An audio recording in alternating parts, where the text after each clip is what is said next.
Progress in the flesh.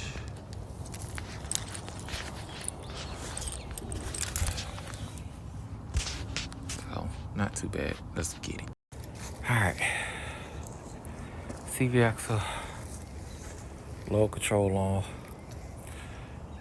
All of the inner outer rods. So, making progress. Got one side done. Try to put it back together and see what we can do with the other side.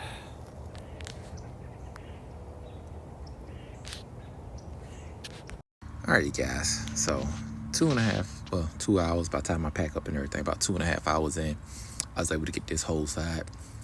I'm not gonna do the other side because I ran into a hiccup, which I kind of knew and I explained to him, but it was a hit or miss on this control arm, and I'll show y'all in a minute. So we got the new outer rod, tie rod. We didn't do the inner because the rack pinion itself is leaking. I didn't want to take this loose and damage it, the boot, and have him leaking everywhere. You can see we got the new bolts in there. Got the new, what's that, pitment cushion? I can't think of the name of it right, but new one of those. We got the new lower ball joint, as you can see here. And notice how I set the grease fitting so when people go to grease it, it's done correctly. Now notice how that shaft is almost straight. This tire come up a little bit more. That would be exactly even. So I staged the control arm to be about even. So whoever does the alignment, it shouldn't be too far off. It's gonna be off a little bit because of course I don't have a machine. But let me dig through this and show you guys what I'm talking about. So here, this is the lower ball joint.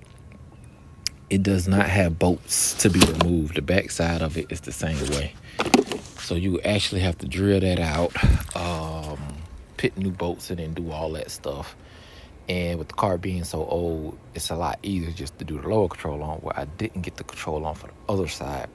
So there's no point in replacing all that other stuff, and then we're gonna have to come back. So I'm gonna let them know we knew about it and I was correct on it. We're gonna order that. We'll be back on to the next one.